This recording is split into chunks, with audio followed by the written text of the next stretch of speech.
Welcome to the Jazz Flyte Podcast. I'm your host, Darrell Scott, and together we will dive into the lives and careers of the jazz legends who have left a rhythmic imprint on the world. Be prepared to reminisce on the highs and the lows of their musical journey and the trials that sculpted their timeless musical gems. We'll preserve the legacy of these extraordinary maestros and find inspiration in the melodies of their lives. Subscribe now and never miss a beat. Now, let's get to the show.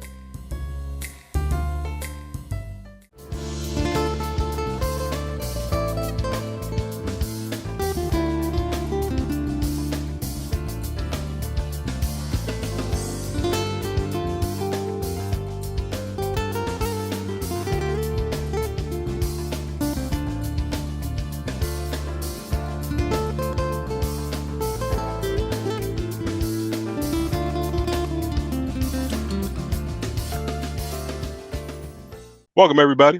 Darrell Scott here. You are about to listen to the Jazz Flyte Podcast. My guest, we have to get some history and you know me, I always want to know how things happen, how things kind of progress. He's from Bangladesh, but he lives in New York now. He's got a wonderful crew. A bunch of people have recommended him. Reza Khan, welcome to the Jazz Flyte Podcast. How are you today? I'm great. Thank you for having me, Darrell. Not a problem. This will be fun. I'm always interested. I love music, especially jazz music, but I'm also more interested in, you're born in Bangladesh. What are you listening to as a child that made you like this, I'll call it American jazz music? What do you hear? Definitely not jazz, rock and roll in the early 70s, but the family was very well disciplined practicing Indian classical music. So we were doing both in many different ways. How did you get to this? At what point were you exposed to jazz that all of a sudden now you want to play it, you want to be immersed in it? In the early 80s, we had some bootleg vinyls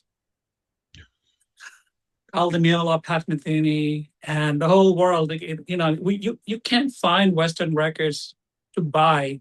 So somebody brings some records from overseas because they were on a trip in Singapore or Asia, Hong Kong, or even London, and picked up some vinyls, and that is being distributed across every alley, and you have to line up to get one. So I had, I think, the White Album from Pat Metheny. Good one. Yep. That kind of opened my eyes. What is a jam band concept? What is some instrumental music? How do you even play instrumental music? Because we were just playing covers at that point in time, from Eagles, America, Grand Funk Railroad, Deep Purple, anything goes, whatever the audience wants to hear. Nice. Deep Purple to Grand Funk. I love it, but that's what it is. Grateful Dead. What was it about the music that made you want to do this? Because even though you're exposed and you're listening to Metheny, Meola, I see faces, I can't think. It's one thing to listen to that, but it's another thing to want to play it, to become immersed in it, but also to make your own music. What was that about? I don't know. It was definitely a shift from everything else that I was listening. I basically froze when I listened to the Meolas or the Methenys. I literally froze. There's a whole new world out there that I haven't tapped into in terms of my listening, in terms of my playing. There's a life beyond covers. My God. But I don't really mean to laugh, but it's different because I'm coming from the strictly American perspective. I don't know what you are listening to, how you are gravitating to this, what makes you go, I'm going to, and it also had to be kind of a culture change, if I may say so, because how did you deal with that from your family, your friends? It was tough because Western music was taboo for a long time, and we had to be able to listen to it, play it in private ceremonies and functions and whatever you want to call it. And then, depending on which government is in power, some of them are liberal, some of them are very conservative. So some of them are pro Bangladeshis. So they don't want you to play anything other than Bengali music in any forms and forums. So you go through those little hoops, and eventually you said, "I am who I am," right? So, Hmm. and then you find that little pocket in the capital city of Dhaka where the Western music is appreciated. I don't. So It's got to. it's not easy when you grow up because they think that Western music is slowly killing um, the cultural aspects of Asian music, right? Because everything sounds like EDM at today, or everything sounds like anything you would probably hear in Western radio. So where is the original value of the folk music in Bangladesh? We don't hear them anymore. So I mean, they want to be very protective. I don't. I just. How do you grow up in that environment and still want to be creative? Um, at what point? How old were you when you made your first trip to the U.S. and either listen to the music firsthand, say sitting fourth row center at the Hollywood Bowl, or just kind of on the plane and overhearing somebody playing it on their, okay, making us both old, playing it on their Walkman. 1986 summer, I came to New York to study computer science in New York Institute of Technology. All right, from Bangladesh. So I gave up my musical ambitions and career. I hopped on a plane. I got accepted in New York Institute of Technology. I started my journey here. And then I saw a little ad in one of those roads near Columbus Circle, New York. Pat Metheny is performing at the Radio City Music Hall. Oh, All right. I saved my money for lunch to buy one ticket to go see right. these guys. First time in my life, face to face. I cannot even explain the feeling of joy to be able to listen to such a perfect production of that White Album. And that, I saw Pat Metheny once, and the one thing that impressed me, he didn't say a word, and he played for like 2.5 hours. yeah, It was like, don't get me wrong, this is what concerts should be about. It was an outdoor venue, and I think he turned and smiled and said thank you after one song, and that was it. But he just kept playing. he's Um, so blissful. I mean, this is the thing. He is in his own zone. He doesn't care about any of the other thing that comes in, you know, you can feel that energy for the entire band on stage. They're just mhm. so busy and enjoying doing what they do the best. Right, right. And that energy gets transferred into you as an audience. And that's what got you hooked. Then did you give up computer science and concentrate No, on? No. I am still working in information systems. That's my daytime job. I'm 1 year shy from retirement. So I'm looking forward to a full-time transformation into music. So you've gone all this time, worked two jobs, Yeah, and kind of in your evenings and on weekends, you've been playing. pretty much. I mean, I published 7 records. 4 is still sitting on the shelf, completely finished. All right. And as the time goes on, I just put them out there in the release. And by the time I put them out in the release, another 2 or 3 gets recorded. So I'm a little step. That's the way I planned, almost like an information systems project. Yeah, I get it. Yeah, I've been there. Well, it's just remarkable to me that you had this discipline, is what I will call it, of focusing on one and then every now and then venture off to the side to perfect your music. And the other thing too is you've made friends in the music business that will come and help you, that will assist you, that'll play on your records and things like that. Eh, You're doing 8 jobs in a 40-hour day, in a 24-hour day. You are. I mean, because I know what it's like to be a computer technician. Some things you go in and it's like, here, let me reboot, let me do this, and you're done. Other things are like, we got to rebuild this whole system. We got to find out where this comes in. We got to find this little bug and make this change. But it's the same thing with music. It is of all of the songs that you have on the shelf, how long have they been on the shelf? Do you ever go back to alter them, tweak them? Um, When I say finished product, it has right, gone through the entire life cycle, meaning that it had been vetted from a quality aspects point of view, quality control point of view. It's a finished product. So I'd finished them, I put them on the shelf. Then I have a vault of ideas, which is about 400 or 500 songs, not complete. And then whenever I want to go back in there, and that is like a living vault for the last 30 years, something that I had a hook that I got hooked onto. I played, I recorded, I put it in there. So once in a blue one, open the vault, get 3 ideas in, record. so I'm trying to picture this in my life. That's a project. You have all these songs in the vault. When you retire, do you open the vault and all this stuff just falls to you, or are you going to release like 10 albums or 10 CDs in a year? No, I think it's a quality, not a quantity. I'm Okay. sitting on a record that I've done it with some of the heavy hitters in the market, and it's sitting for the last 5 years as a finished product. I didn't put them out because I'm stacking them, finding the right moment, figuring out the strategy for the release, the marketing drivers, and then pushing them out. And as being 60 years old, also trying to figure out how the damn media streaming industry work. And when you figure that out, call me because I want to sit in on that class. Mm-hmm. Let's take a moment to listen to some of your work. Let's take a moment and let's take a listen to Dreamwalker on the Jazz Flight podcast with our special guest, Reza Khan.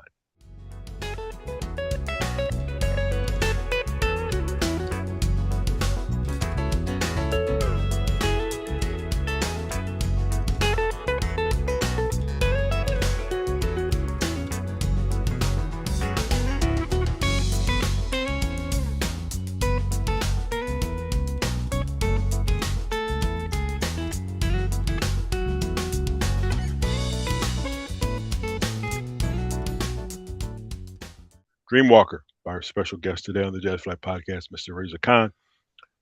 Born in Bangladesh, now resides here in the wonderful United States in New York City. From that standpoint, how has life changed while you were in Bangladesh, being a youngster and everything? How long have you lived in New York? What adjustments have you had to make with your own personal self uh, from a musical standpoint? I'm going to get into the technology stuff here in a minute. But this is a drastic change in your lifestyle. Yeah, I mean, starting from the day one when I arrived in JFK with a shirt like this and snow on my shoulder, I didn't even realize. So it's a huge change because even though we all speak English as a second language, all right, I did not have the hold on the language that much. It's a learning curve to be able to talk to people, right? There's a general shyness to reach out and talk to Mm-hmm. anybody. So you need to overcome the fear of speaking in a foreign language first. That was the first thing. Then I didn't do any music when I arrived. I was really like a geek, focusing on my studies, trying to make sure that I get through this phase of my life. But when I graduated, the first paycheck from my first job, I bought a cheap Takamin guitar. Okay, to get back into the scene. Okay, that would be 1990. So I took a break for economics reasons, for financial reasons, and for whatever my parents wanted me to accomplish. Right. Okay, which is basically my dad was an engineer. He basically, no, gotta be an engineer. And I said, Right. all right, his legacy, I will fulfill it. So graduated in information systems, first paycheck from a job, bought my guitar, went back to practicing again, get my level back to what I used to be 5 years ago, and then formed a couple of cover bands, worked with them in New York. And that's just how I started. You've had a full life in your, oh my goodness, I just can't imagine doing all of this sort of stuff. What was, But before you picked up the guitar, I heard this rumor that you were a percussionist. I was 8 years old. My parents would have jam sessions in the house once or twice a week. They will invite all classical musicians. My siblings were singers, and some of them would play other instruments. So we would have a nice evening with siblings, and this is where the nutrition, emotional nutrition, I call it, you Mm-hmm. know, came into the family and practice, right? And I was asked to play the tabla. So I went through 10, 12 years of tabla training.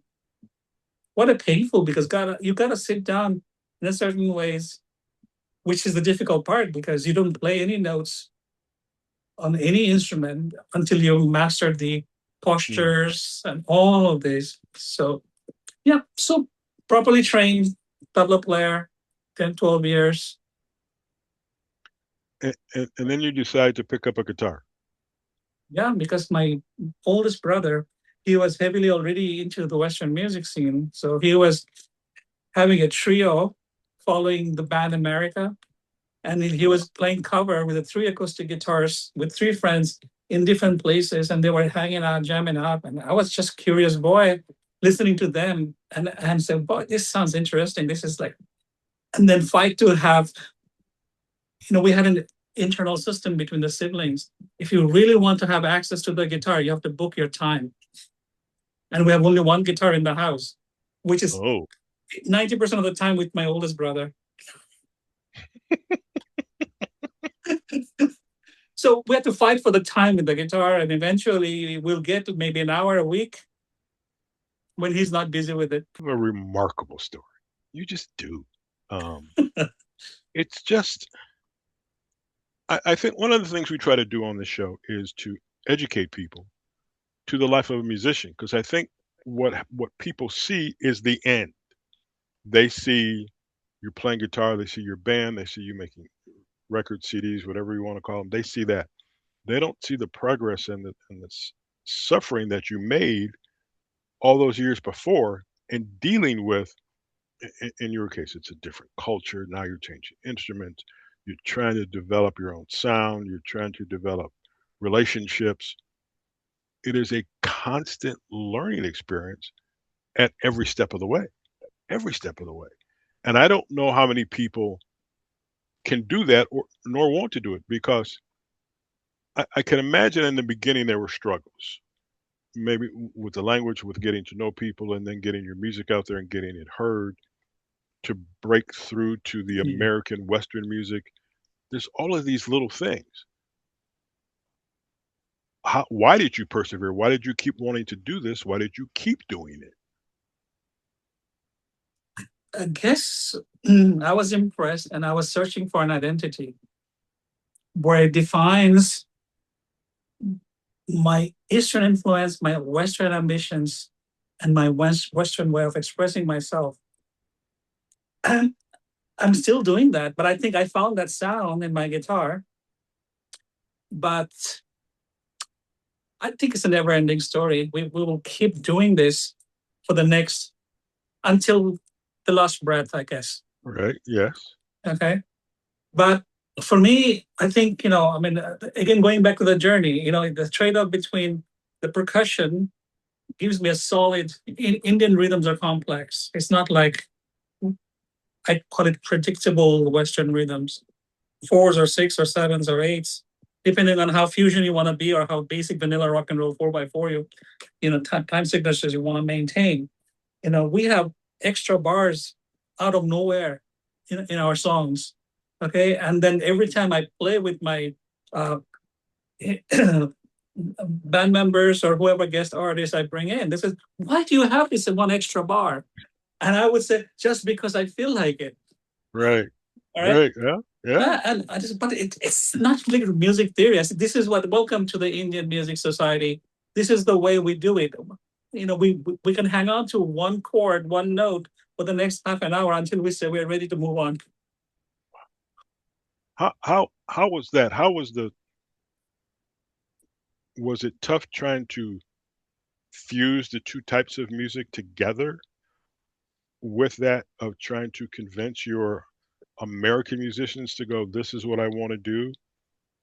But don't get me wrong, you don't have that track record to where you can say, I'm the man, listen to me, we're going to do what I want. That's like me trying to learn. I took Latin in high school. Let me tell you something. I can read prescriptions, but don't ask me to read them out loud. But but it takes a while to get to that point where you are comfortable with doing that and asking people to join your band. I guess the stuff that I write is interesting enough. And because it is not something normal or usual stuff that most of these guest artists would play in other people's projects. So I didn't have any issue finding people to work on my project. I don't know. I mean, I never experienced it. I mean, from the most current title to the very first one that I started, all I had to do was ask. I don't know why. Maybe my name is not Jonathan Williams. Maybe my name stands out. I don't know. I have no answer to that question. But I'm very privileged, very lucky, and very humbled by them agreeing to work on my projects. Just real quick, can you give us a few names of people that you have worked with so that people have somebody they can, they're going to research you, I can tell you that from this show. They're going to find out. But just name some of the people that you've worked with. My very first project, I had my colleague from Deloitte and Touche at that time playing saxophone on one of the songs. And the engineer who was recording the song said, no, you need a real professional sax player. And he goes, how about Andy Schnitzer? Okay. I reached out to Andy and he's listened to this few tunes over there. I like it. I'm going to play. All right. And then he said, who's on the drums? And he goes, oh, some guy from my college. No, I think we need to bring in a pro drummer on there. So brings in the whole drummer and the bass player, Graham Hawthorne and Paul Frazier. They will be working on the Paul Simons bands, on a tour. Right. And I said, okay, it's already a level up on my very first record. All right. And then, over time, I was able to bring in through these guys and they introduced me to so many different artists. All right. And the list goes on. Andy eventually at the Dreamwalker record introduced me to Philip Sayce. Mm-hmm. Okay. And man, he just looked at my compositions and he says, take up those keyboard tracks that you did. I'm going to just play what I feel. Nice. All right. And then Philip introduced me to Marc Antoine, Rick Braun, okay? And then Sandy Shore introduced me to Nelson Rangel. And it's just a pyramid. It grows from one reference to another reference. They work on the project. And I asked them, I need a trumpet player. Can you get me somebody? Philip goes, oh, my neighbor, Rick can help you out over there. Mm-hmm. And it seems to me that this jazz community of musicians, I always wonder who you know, who you don't know. When you see bands come together and you see, I'm a big Andy Schnitzer fan. I am. I'm trying to get Andy on the show. And it's like, but then there's all these other people. And to me, the saxophone is the most popular instrument there is in jazz. Why choose the saxophone when there are so many other people playing it? Why not pick something that's different, whether it be trombone, xylophone, whatever? But you make your own mark. And what I hear you play is different than somebody else. But this, oh man, this is phenomenal to me. Before I could just talk forever, you probably realize that. But let's listen to Ride by Reza Khan on the Jazz Flyte Podcast.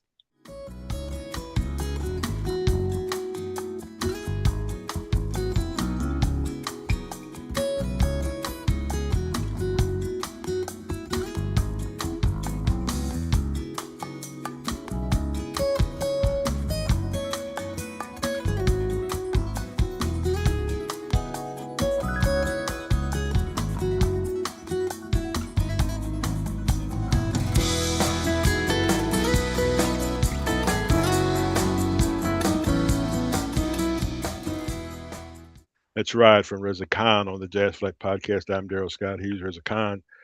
It's been a journey. It's been from your beginnings to now. What are you said you got 400 or 500 songs in the vault? Is there anything that you're currently working on that we might see in the near future? Yeah, I mean, the record that I'm releasing in autumn is called Shadow Dancers.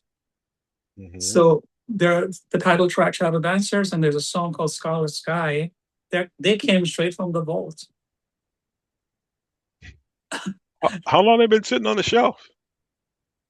The vault is roughly about 30 years old. I'm gonna tell you right now. I'm finding out where you live. I'm breaking in your house, and I'm going in that vault, and I'm gonna take all the music, and I'm just gonna play it and not tell anybody. I can't. 30 years of music in one room, Yeah, folks. I mean, I mean, I mean, I have title like Incomplete Sketch number 23. Now, are these just notes on paper, or are these No, snippets? actual demos, or maybe a verse and a hook, or prelude or an interlude. I mean, something in that kind of form that I played with the guitar and recorded. Okay, that 60 seconds or 70 seconds lives there for me to tap onto. Then how do you take that 70 seconds and move it to 5 minutes? What are you adding to it, or is that 70 seconds enough to create that entire song? I think you need to understand the approach before we can go there, right? Let's Right, say I'm working on a project which is in my head now before I even touch the walls, and right. I want to call it confusion, which is basically confusion. All right, in Brazilian context. So have I written anything Brazilian in my head? I'm searching, I'm searching, I'm searching. Have I written anything fusiony that has a little bit of Brazilian touch to it? Then I go back and I said, yes, the four tunes, I think I was inspired by Brazilian music. But I would go there. Oh, by the way, they're only 50 seconds long. Now I'm inspired to take those four tunes out of the vault and then plug them in, fresh perspective. Okay, if I had to rewrite based on this idea, how am I going to rewrite them? But I already had a foundation. I'm not, I'm just And building on start them. from scratch. Wow. So not only am I going to break into your house and take this music, I'm also going to become a fly on the wall, and I want to watch you work to see how you create this process, because I think that's the other amazing thing. I've always said it, and people who listen to this show will know that I say this. I think musicians are geniuses, and you've just explained the reason why I think musicians are geniuses, because you go from here to here to here, you put it together, and you make, for lack of a better term, you make magic. And that's what it is. The other thing too is this is 30 years of music, but it's not consistent's not the right word, but it's there. You can use it. If you play two things together, I might hear a small tidbit of you, but in essence, it's like two totally different songs. It's just it's amazing to me that you do this. That over the years you have this many songs, and none of it's not like rinse, repeat, rinse, repeat, rinse, repeat. It's here's this load, here's this load, here's this load. It is so different. All right, It's just like the great guitar player Chuck Love always mentioned, your first instinct is always right. Okay, so when you have an idea, right, mm-hmm, and you live in that moment, in the moment of recording or performing it, right, it's mm-hmm, very difficult to reproduce with the same intent and same intensity because you were living in that moment, right? And if you manage correct. to record that, even though you bring this back to life 10 years from then, you are living that intensity, that moment, and now you're able to listen to it and try to relearn everything. I'm relearning my own stuff all the time. I have no idea. Was it because I was drinking 2 glasses of wine or one bottle of wine and I was playing it? I have no idea. I don't remember exactly how I got to record any of those ideas. Yeah, musicians are geniuses. So you've got this computer science degree. Obviously, music has changed over the years. How has your computer science, your computer work, helped you in recording music? Because obviously, you don't have this 24 track reel of tape behind you with the buttons that glow in the dark and musicians coming in from all parts of the country and everything. You basically can play. How many instruments do you play, or is it just the guitar? No, guitars, piano, percussions, keyboards. Yeah. I've always wanted to see, and I can't remember who I started this with. I wanted to see you have a blank slate. What's the first thing you record for a song that might have, I don't know, 10 instruments in it? Do you record the drums first? You record the keyboard first?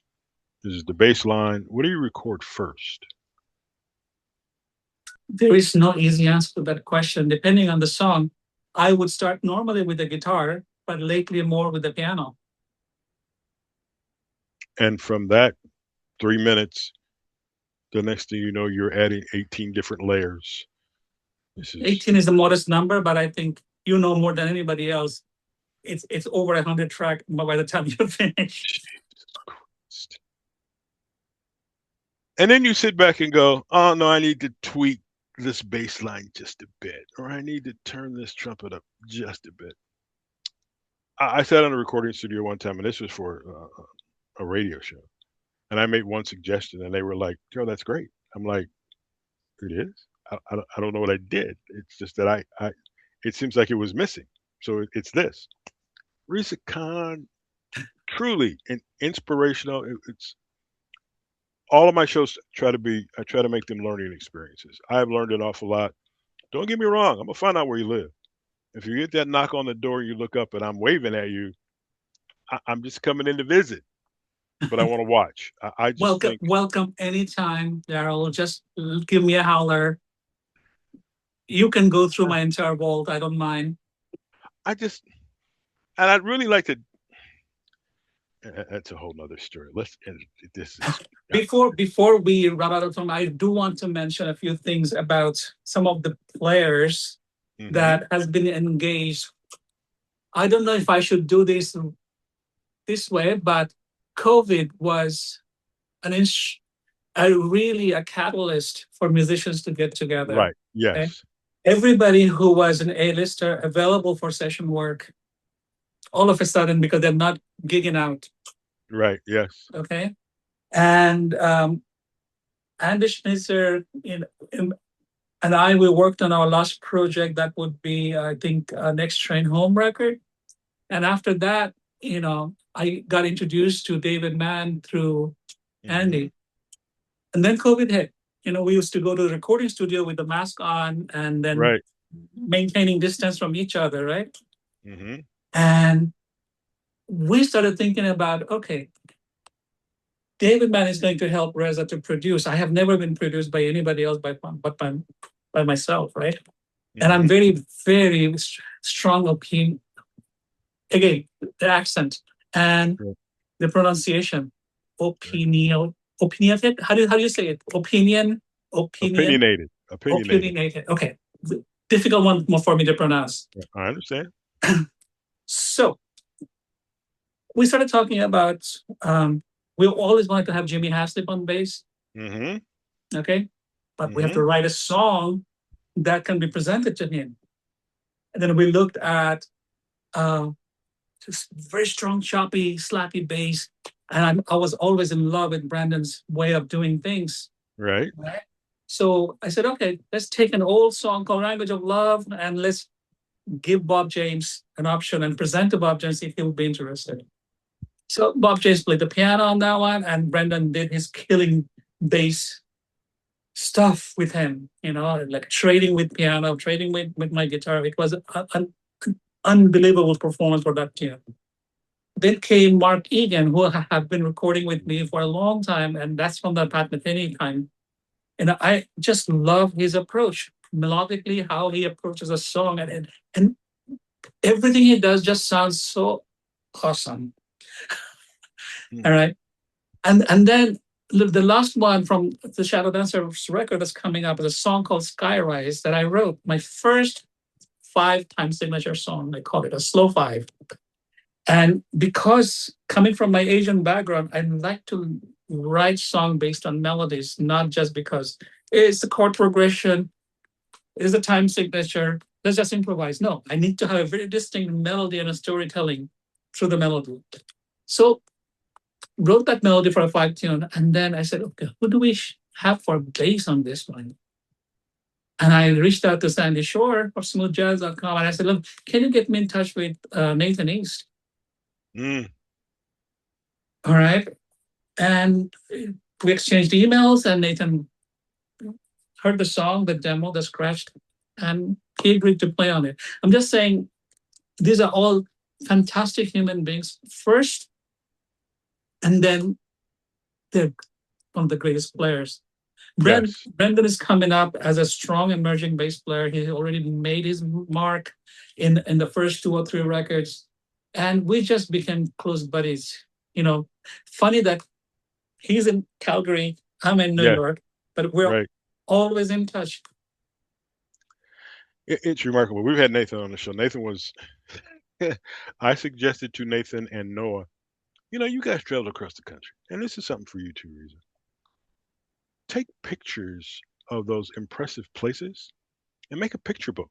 Make a book you can put on a coffee table so people can see where you've been. So Nathan kind of, okay, fine. Noah's like, yeah, Dad, we got to do that. But I think, as just another side hustle that I'm always suggesting for people, it's something like that where you can see, and I don't know everywhere you've been, but I have not been everywhere you've been. And whether it's Tupelo, Mississippi, or the Vatican, there's some value to the art, the photograph that you would create. Okay,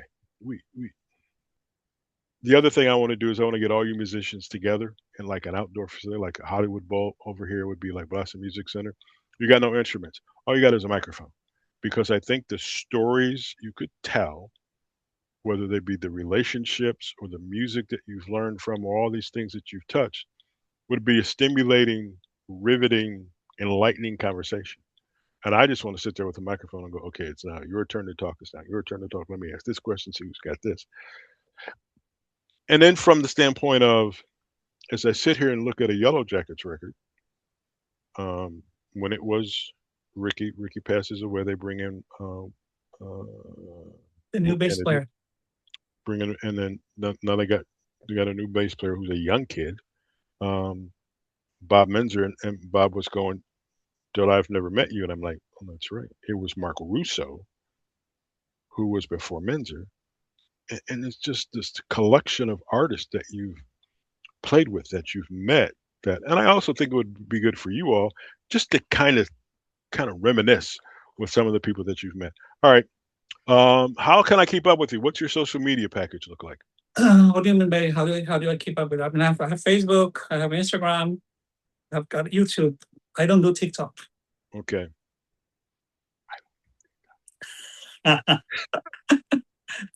Reza Khan, it's been an absolute pleasure. I've enjoyed this. Keep in touch. Whatever you can do, if you have some new music out, please let us know. We'll put it on our social media and we'll get it out to people. We've talked about some of the things we've got upcoming. Be a part of it. Man, I greatly appreciate this. I've learned an awful lot from you, about you, and what you're going to do. So take care of yourself. Ladies and gentlemen, you have been listening to the Jazz Flyte Podcast. If you like what we do, subscribe. That's all I want you to do. I want you just to subscribe. There's more to come. We got more artists. People always say, Darrell, go to a different kind of music. If I've had 140 shows, I still have 1,400 musicians, jazz musicians to interview, and we're going to go from there. And you've just heard from one of them today. We will talk to you next week. Bye.